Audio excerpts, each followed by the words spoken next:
Good morning student.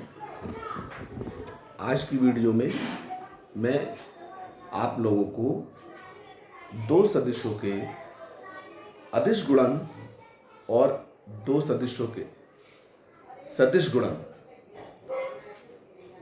की properties को समझाऊंगा, उनके गुण को समझाऊंगा। पिछली वीडियो में मैंने आपको दो सदिशों के अदिश गुणन की परिभाषा दी थी और इस वीडियो में मैं दो सदिशों के अदिश गुणन के गुण को समझाता हूं। नंबर एक, जब दोनों सदिश परस्पर समांतर हो, जब दोनों सदिश परस्पर समांतर हो, तो दो सदिश परस्पर समांतर कब होंगे ये समझेंगे आप। तो दो सदिश जब परस्पर समांतर होंगे तो वो इस तरह से होंगे, इस तरह से। अब जब इस तरह से हैं तो इनके बीच जो हमारा कोण बनेगा वो 0 डिग्री का बनेगा, 0 डिग्री का। तो पहला गुण, परस्पर दो समांतर सदिश हो। तो एक सदिश ए लिया है, एक सदिश बी, दोनों सदिश परस्पर समांतर दिखाए हैं जिनके बीच का कोण 0 डिग्री लिया है। अब इनके अदिश गुणन की बात हो रही थी, अदिश गुणन के गुण की। तो A dot B, A B cos 0, cos 0 का मान 1 होता है, जिससे ए डॉट बी बराबर ए बी आएगा। तो इससे क्या निष्कर्ष निकलता है? इससे निष्कर्ष ये निकलता है कि परस्पर दो समांतर सदिशों का अदिश गुणन उनके परिमाणों के गुणन के बराबर होता है, उनके परिमाणों के गुणन के बराबर होता है। दूसरा, अगर वो दोनों सदिश परस्पर लंबत हैं, अगर वो दोनों सदिश परस्पर लंबत हैं, लंबत कब होंगे? एक सदिश ये और दूसरा सदिश ये हो गए दो सदिश। अब जब ये दोनों सदिश कैसे हो गए? परस्पर लंबत, तो इनके बीच जो हमारा कोण बनकर आएगा वो 90 डिग्री का आएगा। कितना आएगा? 90 डिग्री का। और जब ये 90 डिग्री का आएगा तो cos 90 का मान क्या होगा? 0। तो जब cos 90 का मान 0 होगा तो फिर इनका अदिश गुणन क्या आएगा? 0 आएगा। तो आज के बाद हमेशा याद रखेंगे कि जब दो सदिश परस्पर लंबत होते हैं तब उनका अदिश गुणन हमेशा 0 होता है। परस्पर दो लंबत सदिशों का अदिश गुणन हमेशा 0 होगा। अब एक सदिश का उसी सदिश के साथ अदिश गुणन देखेंगे। एक सदिश का उसी सदिश के साथ अदिश गुणन, इसे ओवरलैपिंग भी कहते हैं। जैसे मेरे ये पंजा है और इस पंजे पे मैंने ये पंजा रख दिया, तो आप देखेंगे, ठीक है, कि अंगूठे पे अंगूठा आ गया और मध्यमा पे मध्यमा, हर एक उंगली अपनी उंगली पर आ गई। हर उंगली क्या हुई? अपनी उंगली पर आ गई।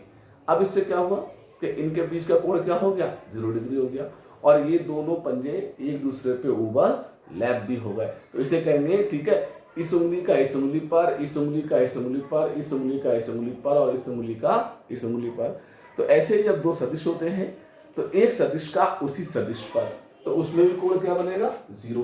तो जब एक सदिश का उसी सदिश के साथ अदिश गुणन कराएंगे तो फिर अदिश गुणन में होता है ए डॉट ए कॉस 0, और कॉस 0 का मान 1 होगा।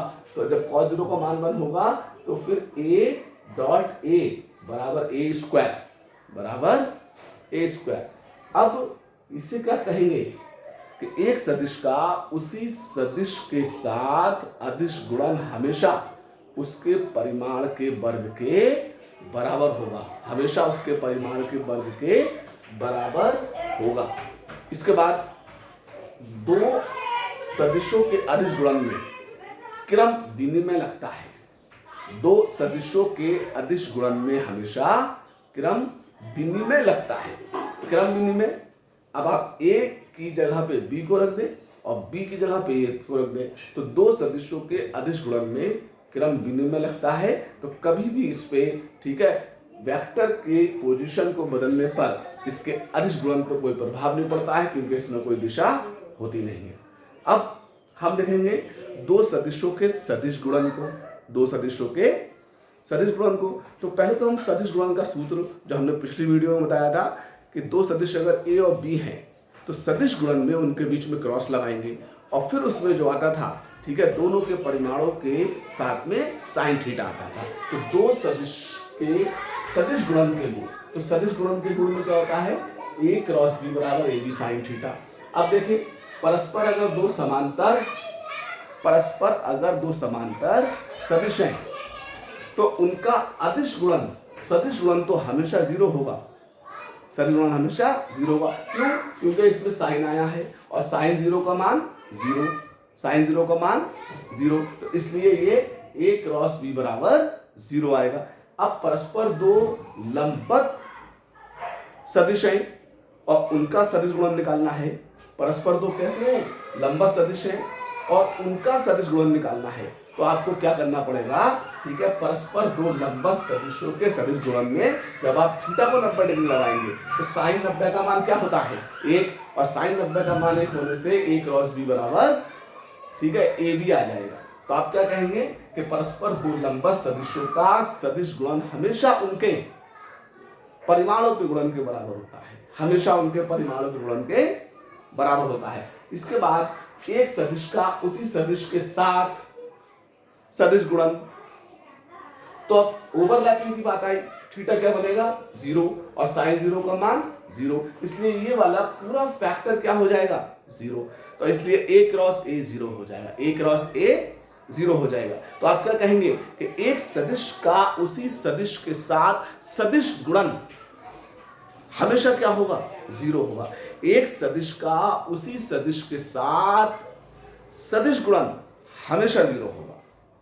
और जब हम इसमें क्रम विनिमय लगाएंगे तो क्रम तो बदलेगा मगर ऋणात्मकता साथ में आएगी जो उसकी दिशा को बदलाएगी, जो उसकी दिशा को बदलाएगी। दिशा बदलाने का मतलब कि अब आपने सदिश की दिशा को मोड़ दी है, सदिश की दिशा को मोड़ दिया। तो इस तरीके से अगर हम दोनों एक चीजों को एक साथ देखें तो अगर दो परस्पर, दोनों को एक साथ देखें, अगर दो परस्पर समांतर सदिश थे तो उनका अदिश गुणन उनके परिमाणों के गुणन के बराबर है, लेकिन उनका सदिश गुणन जीरो है।